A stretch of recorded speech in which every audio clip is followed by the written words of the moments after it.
दोस्तों नमस्कार। बिहार और आंध्र प्रदेश, सत्ता तो इन्हीं के बूते चल रही है। उधर नीतीश, इधर चंद्रबाबू नायडू। बिहार के मुख्यमंत्री मुख्यमंत्री बने रहना चाहते हैं और आंध्र प्रदेश के मुख्यमंत्री अपने तरीके से आंध्र को बनाना चाहते हैं।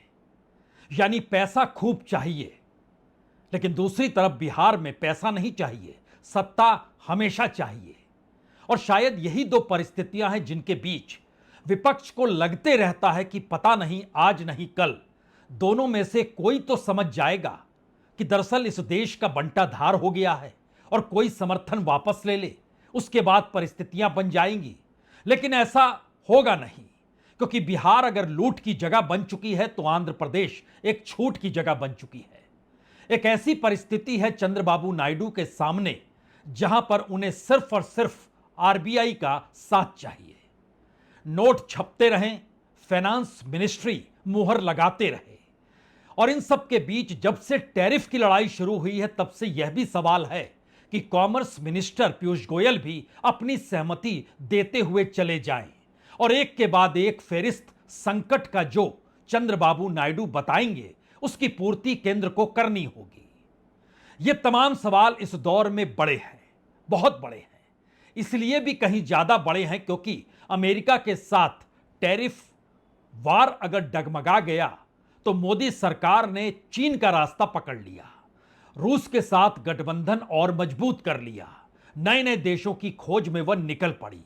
ब्रिटेन के साथ फ्री ट्रेड हो गया, यूरोपीय यूनियन के साथ हो जाएगा, इसकी सहमति मोदी सरकार जतला रही है। लेकिन मोदी सरकार की इन नीतियों से इतर चंद्रबाबू नायडू खुल्लम खुल्ला ये कहने से चूक नहीं रहे हैं कि आप और आपकी टैरिफ बार को लेकर पॉलिसी डगमग है। जिस रास्ते चल रहे हैं उसमें सिवाय नुकसान के कुछ भी नहीं है और जितना नुकसान आंध्र प्रदेश को होगा उसकी भरपाई आपको करनी होगी।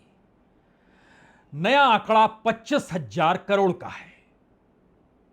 एक एक क्षण को एक एक चीज के जरिए समझने की कोशिश कर लीजिए। हो सकता है आपके जहन में एक सवाल और हो कि बहुत सारे केस चंद्रबाबू नायडू के खिलाफ हैं, जिस दिन फाइल खुलेगी चंद्रबाबू नायडू को केंद्र सरकार जेल में डाल सकती है। और दूसरी तरफ नीतीश कुमार तो जनता दल यूनाइटेड आखिरी सांस ले रहा है और बिहार में चुनाव है, एसआईआर अपने मुताबिक बन चुका है। तो फिर सिवाय इसके कि जनता दल यूनाइटेड जिंदा रहे, नीतीश कुमार मुख्यमंत्री पद पर बने रहें, यह सब कुछ बीजेपी पर निर्भर है, दिल्ली पर निर्भर है। लेकिन एक क्षण के लिए अगर आप कुछ अतीत में चले जाएंगे तो आपके जहन में यह होना चाहिए, पहला पत्र चंद्रबाबू नायडू ने 5 जुलाई 2024 को जब परिणाम देश में आ गए थे, जनादेश सामने आ गया था, अल्पमत में आ गई थी बीजेपी, उसे सहयोग चाहिए था चंद्रबाबू नायडू का, एनडीए में शामिल करना था। तब चंद्रबाबू नायडू ने कहा था, देखिए नई राजधानी बना रहे हैं आंध्र प्रदेश की अमरावती, उसके लिए हमको 500 बिलियन रुपया चाहिए। उसके साथ साथ राज्य पर बहुत ही कर्ज है, जगन रेड्डी ने डुबा दी है इकोनॉमी, तो उसके लिए हमको 150 बिलियन रुपया चाहिए। और जो इंफ्रास्ट्रक्चर डेवलप होगा उसके लिए अलग से 100 बिलियन रुपया चाहिए। इस दौर में बड़े बड़े कॉरपोरेट्स ने भी चंद्रबाबू नायडू का हाथ पकड़ा। चंद्रबाबू नायडू ने लगभग सबके लिए खेवनहार बने। दिल्ली में कहते हैं कि जिस पर्ची पर चंद्रबाबू नायडू के हस्ताक्षर होकर आते थे उसके लिए नो ऑब्जेक्शन सर्टिफिकेट तुरंत जारी हो जाता था और वो कॉरपोरेट खुश होकर चंद्रबाबू नायडू के साथ काम करता था। लेकिन एक नई परिस्थिति इस दौर में टैरिफ को लेकर बनी और संयोग है कि आज दिल्ली में अमेरिका और भारत के प्रतिनिधि आमने सामने बैठे कि छठे राउंड की बातचीत कब शुरू की जाए, क्योंकि टैरिफ को लेकर जो युद्ध चल रहा था वो शांति में परिवर्तित हो चुका है। अमेरिकी राष्ट्रपति ट्रंप भी हरी झंडी दे चुके हैं और इन सब के बीच भारत के प्रधानमंत्री ने भी अमेरिकी राष्ट्रपति को दोस्त कह दिया है। तो दिल्ली में अमेरिकी प्रतिनिधि के तौर पर ब्रेंडेज लाइंस सामने बैठे और भारत की तरफ से कॉमर्स मिनिस्ट्री से राजेश अग्रवाल ने इस बैठक की अगुवाई की। इस बैठक के बीच 3 सवाल सामने थे। पहला सवाल यह था कि जो भी नया ड्राफ्ट होगा उसमें कम से कम agriculture, dairy, technology, manufacturing sector इस पर चर्चा होगी। लेकिन इसके साथ आपको शी जिनपिंग और रूस के साथ जो कच्चा तेल खरीद रहे हैं उसको लेकर भी कहीं एक सहमति बनानी होगी, क्योंकि नाटो कंट्रीज और अमेरिका खुद इसके खिलाफ है कि भारत सबसे बड़ी तादाद में आज की स्थिति में रूस से कच्चा तेल खरीद रहा है और उसकी इकोनॉमी में मदद कर रहा है। उस इकोनॉमी के आसरे वह यूक्रेन में युद्ध लड़ रहा है और यूक्रेन ने भी इस दौर में कह दिया कि अब वो भारत से तेल नहीं खरीदेगा। इन तमाम परिस्थितियों के पीछे तीन बातों का जिक्र पहले समझ लेना होगा। ये तीन बातें बड़ी महत्वपूर्ण है। भारत के भीतर सत्ताधारी पार्टी में प्रधानमंत्री मोदी की नीतियों को लेकर या काम करने के तरीकों को लेकर एक उथल पुथल लगातार मची हुई है। कॉरपोरेट सेक्टर इसको बर्दाश्त कर पाने की स्थिति में नहीं है कि एक झटके में वो पूरे वेस्टर्न वर्ल्ड को या अमेरिका या डॉलर को छोड़कर नए तरीके से बिजनेस कैसे कर ले। भारत के प्रधानमंत्री वाशिंगटन की जगह शंघाई जा सकते हैं, बीजिंग जा सकते हैं, लेकिन भारत का कॉरपोरेट जिसने बरसों बरस से डॉलर के आश्रय और वेस्टर्न कंट्रीज के आश्रय और उसमें भी अमेरिका के आश्रय अपने धंधे को विस्तार दिया है, उस पर वो कैसे यू टर्न लेकर एक झटके में चीन के साथ खड़ा हो जाएगा? यह सवाल कॉरपोरेट के भीतर है। यानी बीजेपी के भीतर के पॉलिटिशियन मोदी सरकार के साथ रहे कॉरपोरेट। और तीसरी परिस्थिति है कि इस दौर में जो विपक्ष कमजोर है उसे मदद अगर चाहिए तो मदद सिर्फ और सिर्फ नीतीश कुमार और चंद्रबाबू नायडू की चाहिए। एक झटके में सत्ता डगमगा जाएगी। लेकिन इन सब के बावजूद भी चंद्रबाबू नायडू पत्र लिखते हैं, पैसा मांगते हैं, पैसे की पूर्ति होती है, आरबीआई नोट छाप को देता है, फाइनेंस मिनिस्ट्री मुहर लगा देती है और इन सब के बीच नया पत्र भी उन्होंने लिख दिया। नए पत्र में उन्होंने खुले तौर पर इस बात का जिक्र किया कि देखिए जिस तरीके के टैरिफ लगे हैं उसमें, और यह पत्र जो भेजा गया फाइनेंस मिनिस्टर निर्मला सीतारमण को भेजा गया, कॉमर्स मिनिस्टर पीयूष गोयल को भेजा गया और ललन सिंह यानी राजीव रंजन जो हैं फिशरीज मंत्री, मत्स्य पालन मंत्री जो हैं, उनको भी यह पत्र भेजा गया और बहुत साफ तौर पर कहा गया कि देखिए 2000 कंटेनर पड़े हुए हैं। जो झींगा मछली और समुद्री खाने की जो व्यवस्था होती है, जिसको अपने तौर पर एक्वाकल्चर सेक्टर के दायरे में यह आता है, वो सब कुछ ठप पड़ा हुआ है और 600 करोड़ रुपया का ज्यादा टैक्स लग गया है। पूरे देश में जितनी भी झींगा मछली जाती है दुनिया भर के भीतर भारत से, उसमें 80% आंध्र प्रदेश से जाता है और 34% मैरिन एक्सपोर्ट आंध्र प्रदेश का होता है और उसमें खासतौर से 2.5 लाख से ज्यादा परिवार आंध्र प्रदेश के जुड़े हुए हैं। अगर इस दायरे में एक्वाकल्चर सेक्टर को भी ले आइएगा तो तकरीबन 30 लाख परिवार और जुड़ जाएंगे। इसीलिए अब चंद्रबाबू नायडू को हर चीज चाहिए और हर चीज चाहने से पहले एक तीसरी परिस्थिति को भी समझ लेना चाहिए। अमेरिका भारतीय राजनीति में भी रुचि रखते रहा है, वो भारत की अंदरूनी राजनीति को बाखूबी जानता रहा है। सीआईए का काम दुनिया भर के उन देशों में जहां अपने अनुकूल पॉलिसी बनानी होती है, उस पॉलिसी के अनुकूल कौन नेता काम कर सकता है, उस दिशा में उनका जबरदस्त रिसर्च होता है और उसी के आश्रय पूरी राजनीति चलती है।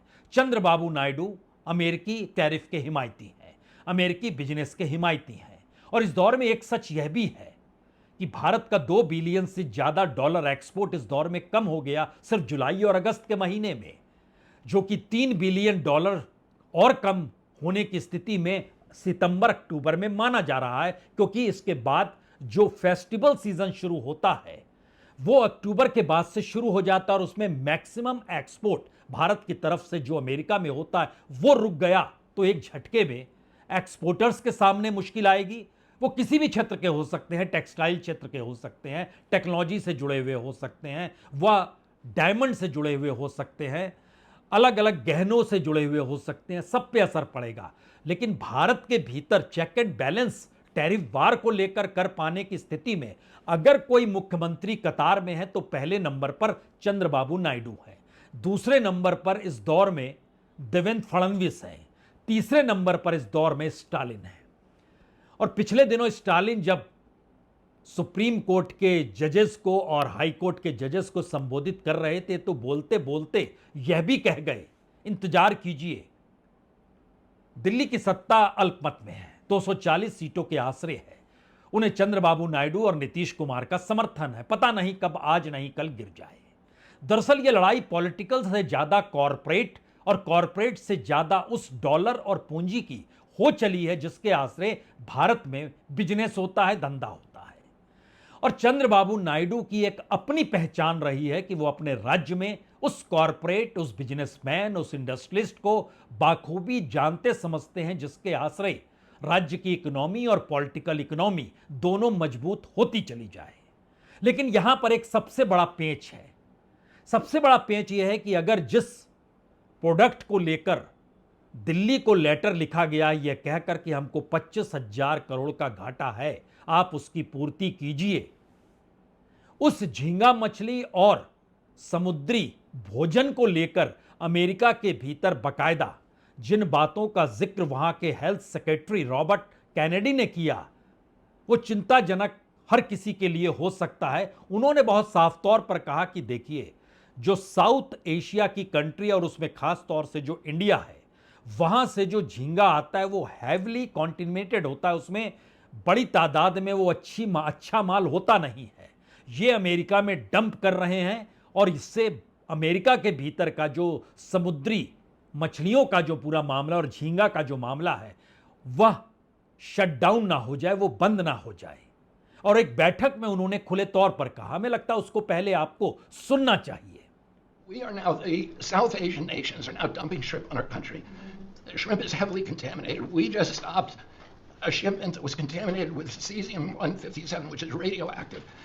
They're farming these shrimps and they use bactericides and antibiotics and all kinds of chemicals, and the shrimp are so contaminated that the European nations won't take them, so they're dumping them all here and they're putting out of business. We have the most sustainable, highly regulated fishery in the world. What our fishermen do is a good thing. And all the trawlers in the Gulf and Alaska are being shut down because we're getting shrimp dumped here. So we have now increased FDA inspections of shrimp to make sure that Americans are not buying and eating contaminated shrimp and putting our shrimpers out of business. ये कहा गया America में। America के health secretary ने इस बात का जिक्र किया और ये चिंता का विषय भारत के जरिए जो एक्सपोर्ट होता है, जो समुद्री मछलियों को लेकर जो भी एक्सपोर्ट होता है या फिर एक्वा कल्चर सेक्टर का जो एक्सपोर्ट होता है, वो सीधे इस पर हमला है। और दूसरा सवाल यह भी है कि इन सब के बीच चंद्रबाबू नायडू को भी यह लगने लगा कि अगर अमेरिकी टैरिफ के साथ समझौता हो जाए और उस टैरिफ को समझौता कराने की दिशा में उनकी अपनी पहचान भी अंतर्राष्ट्रीय तौर पर इस मुद्दे को लेकर हो कि अगर भारत दूसरे देशों से जो रास्ता खोल रहा है उस रास्तों से कोई बहुत लाभ नहीं होगा, क्योंकि भारत सरकार ने अपने तौर पर यूरोपीय यूनियन, साउथ कोरिया, सऊदी अरब, इन देशों का जिक्र भी किया कि यहां पर भी आप समुद्री माल भेज सकते हैं। लेकिन चंद्रबाबू नायडू कहते हैं आपको या तो भरपाई करनी होगी, क्योंकि 2000 कंटेनर ही नहीं बल्कि 50% कैंसिलेशन हो गए हैं ऑर्डर्स के। नुकसान 25,000 करोड़ से ज्यादा का है। वो सामान बाहर जा नहीं रहा है, उसके लिए हमको कोल्ड स्टोरेज चाहिए, हमको हाइजीनिक फिश कंटिन्यू बनाए रखने के लिए और सी फूड को कंटिन्यू करने के लिए पूरा का पूरा एक कॉर्पस फंड हमको चाहिए, जो कम से कम 100 करोड़ तो होना ही चाहिए। ये केंद्र से वो मांग कर रहे हैं। और यहीं से सबसे बड़ा मैसेज है कि चंद्रबाबू नायडू जिन पैसों की मांग कर रहे हैं वो पैसे उन्हें चाहिए। और दूसरी तरफ बिहार एक ऐसे राज्य के तौर पर है जहां से ज्यादा कैसे उगाही हो सकती है, उस दिशा में पूरी प्लानिंग चल रही है। और इसमें पिछले दिनों जिक्र भी इस बात का खुले तौर पर हुआ और कांग्रेस ने तो लंबा चौड़ा कच्चा चिट्ठा भी लिखा कि भागलपुर के पिरपैंती में जो पावर प्रोजेक्ट अडानी लाने जा रहे हैं वो सिर्फ ₹1 की कीमत में 1050 एकड़ की जमीन अडानी इसको दे दी गई है। भागलपुर का पिरपैंती जो है गोड्डा के पावर प्लांट से बहुत कम दूरी पर है। एक लिहाज से कहें दोनों सीमा पर जुड़ा हुआ है, यानी बिहार की सीमा और झारखंड की सीमा। गोड्डा उस सीमा से लगती है, इधर भागलपुर उस सीमा से लगता है, तो भागलपुर का पिरपैंती वहां पर मौजूद है। यानी इस पूरे रेंज में कोयला भी है, इस पूरे रेंज में लेबर भी है, इस पूरे रेंज में पानी भी है, कोयला भी है और सस्ती जमीन भी है। ट्राइबल्स की जमीन पहले गोड्डा में और अब एग्रीकल्चर लैंड भागलपुर के पिरपैंती में। पिरपैंती में भी कुछ आदिवासी रहते हैं। लेकिन बहरहाल यहां पर दो फिलॉसफी बहुत साफ तौर पर है। पहली तो ये, जिस बात का जिक्र हो रहा है कि बिहार साथ इसलिए देगा क्योंकि इसके बाद जनता दल यूनाइटेड बचेगी नहीं अगर आज की तारीख में वह छोड़कर चली गई, और बीजेपी ने अपने अनुकूल पूरी तैयारी कर ली है। जो एसआईआर को लेकर सुप्रीम कोर्ट में बहस हो या फिर पॉलिटिकल तौर पे बहस हो, ये सब चीजें मायने नहीं रखती। इसको लेकर एक आंकड़ा भी बड़ा साफ है। अभी तक जो आंकड़ा नजर आया है, हालांकि पूरा आंकड़ा कहा जा रहा है ये करीब सामने आएगा 30 तारीख को, लेकिन उससे पहले ये आंकड़ा इसलिए बड़ा महत्वपूर्ण है क्योंकि इसमें इस बात की जानकारी सामने आई है कि बिहार में जो फॉर्म 6 भरा जाता है, जो फर्स्ट टाइम वोटर होते हैं, उनकी संख्या 10,70,000 बढ़ी है। ये बहुत ज्यादा नहीं है। नई पीढ़ी इस दौर में नीतीश कुमार के गवर्नेंस को देखती आई है। उसके सामने कोई दूसरी राजनीतिक सत्ता आई नहीं है, क्योंकि 18-19 बरस का मतलब है कि आपका जन्म हुआ और आप पहली बार वोट देने जाएंगे। अब आप पहली बार वोट कैसे उसे देंगे जो रोजगार के रास्ते नहीं खोल रहा है, कोई इंडस्ट्री नहीं ला रहा है। बिहार की स्थिति बद से बदतर है, पर कैपिटा में सबसे नीचे है, बीपीएल परिवार मैक्सिमम है और देश के मानचित्र पर बिहार सबसे गरीब है। तो वो पहला तबका कैसे वोट देगा बीजेपी और जेडीयू को, यह सवाल है। अगला सवाल यह है कि 5 बरस पहले 2020 में पहली बार जो वोटर आए थे उनकी संख्या 11,50,000 थी। इस बार वो लगभग 1 लाख और कम हो गई, लेकिन 2015 में उसकी संख्या 24 लाख हुआ करती थी। और महत्वपूर्ण यह भी है कि 38,000 एग्जिस्टिंग वोटर जो नई पीढ़ी के थे उनका नाम हट गया है। 2,20,000 वोटर डिलीट कर दिए गए हैं। जो यंगस्टर हैं उसका जिक्र हम सिर्फ यहां पर कर रहे हैं। टोटल तो 65 लाख वोट डिलीट हुआ किया गया है। लेकिन यहां पर एक और सवाल है। यह सवाल इसलिए कहीं ज्यादा महत्वपूर्ण है कि बिहार की राजनीति में बीजेपी मानकर चल रही है कि उसने सेंध लगा दी है। दूसरी तरफ आरबीआई और फाइनेंस मिनिस्ट्री क्या चंद्रबाबू नायडू को मना लेगी, या इस दौर में जो अंतर्राष्ट्रीय दबाव टैरिफ समझौतों के तहत चल रहा है उसमें कोई दूसरा रास्ता बचता ही नहीं है कि अगर आप अमेरिका के साथ टैरिफ के रास्ते एग्रीकल्चर के क्षेत्र में, डेयरी के क्षेत्र में और मैन्युफैक्चरिंग सेक्टर में नहीं खोलेंगे तो स्थितियां नाजुक हो जाएंगी। चंद्रबाबू नायडू इसका लाभ उठाते रहे हैं। जो हमने कहा इससे पहले वो इस देते चले आए। सबसे पहले 2024 में उन्होंने तकरीबन 750 बिलियन रुपया मांगा। उसके बाद दूसरी खेप में लगभग 800 बिलियन रुपया मांगा। तीसरी खेप में 400 बिलियन रुपया मांगा और इस बार वो 25,000 करोड़ जो मांग रहे हैं वो वहां से मांगना चाह रहे हैं। अगला सवाल उससे भी बड़ा है। अगर सरकार की नीतियों के खिलाफ चंद्रबाबू नायडू की सोच है, जो लेटर उन्होंने फाइनेंस मिनिस्ट्री को लिखा, कॉमर्स मिनिस्ट्री को लिखा और मत्स्य पालन मंत्री को लिखा, उसका मैसेज अगर गवर्नमेंट की पॉलिसी जो चल रही है उसका विरोध है, बावजूद इसके वो सरकार के साथ क्यों है? क्या खौफ इतना ज्यादा है? साथ छोड़े तो कल को जेल में होंगे। कई मामले हैं उनके खिलाफ, इससे पहले भी वो जेल जा चुके हैं।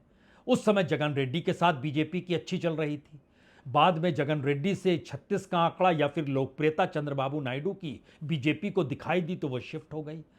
इन दो परिस्थितियों के बीच दिल्ली की राजनीतिक सत्ता टिकी हुई है और दो परिस्थितियों के बीच तीसरी परिस्थिति पहली बार अंतर्राष्ट्रीय तौर पर अमेरिकी टैरिफ को लेकर सामने आई है और अमेरिकी टैरिफ के साथ भारत के पॉलिटिकल सिस्टम को भी जोड़कर देखा जा रहा है।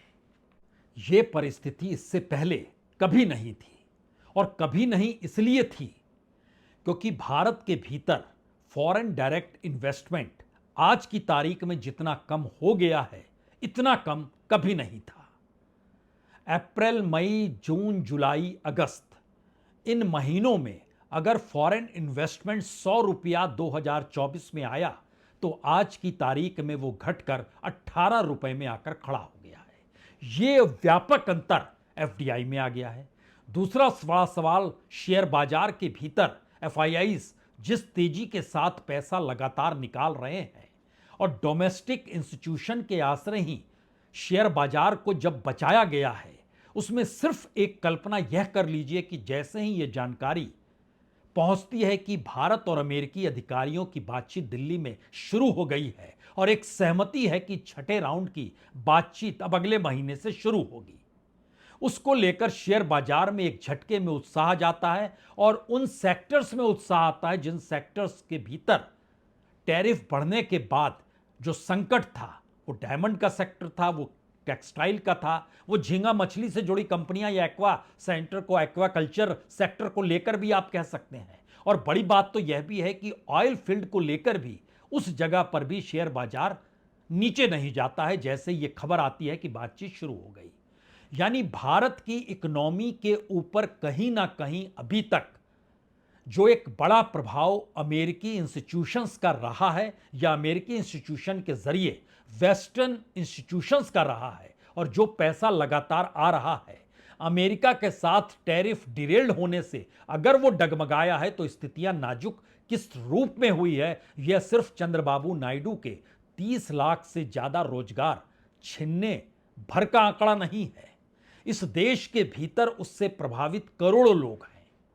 वो डायरेक्ट इनडायरेक्ट वे में जो एक्सपोर्ट हो रहा था माल, वो चाहे चावल वनस्पति का हो, चाहे इस देश के भीतर टेक्नोलॉजी का जुड़ा हुआ मसला हो, या फिर किसी भी क्षेत्र में लेकर जो कि कहीं भी प्रोडक्शन कर रहा हो, उस पर सीधा असर पड़ा है।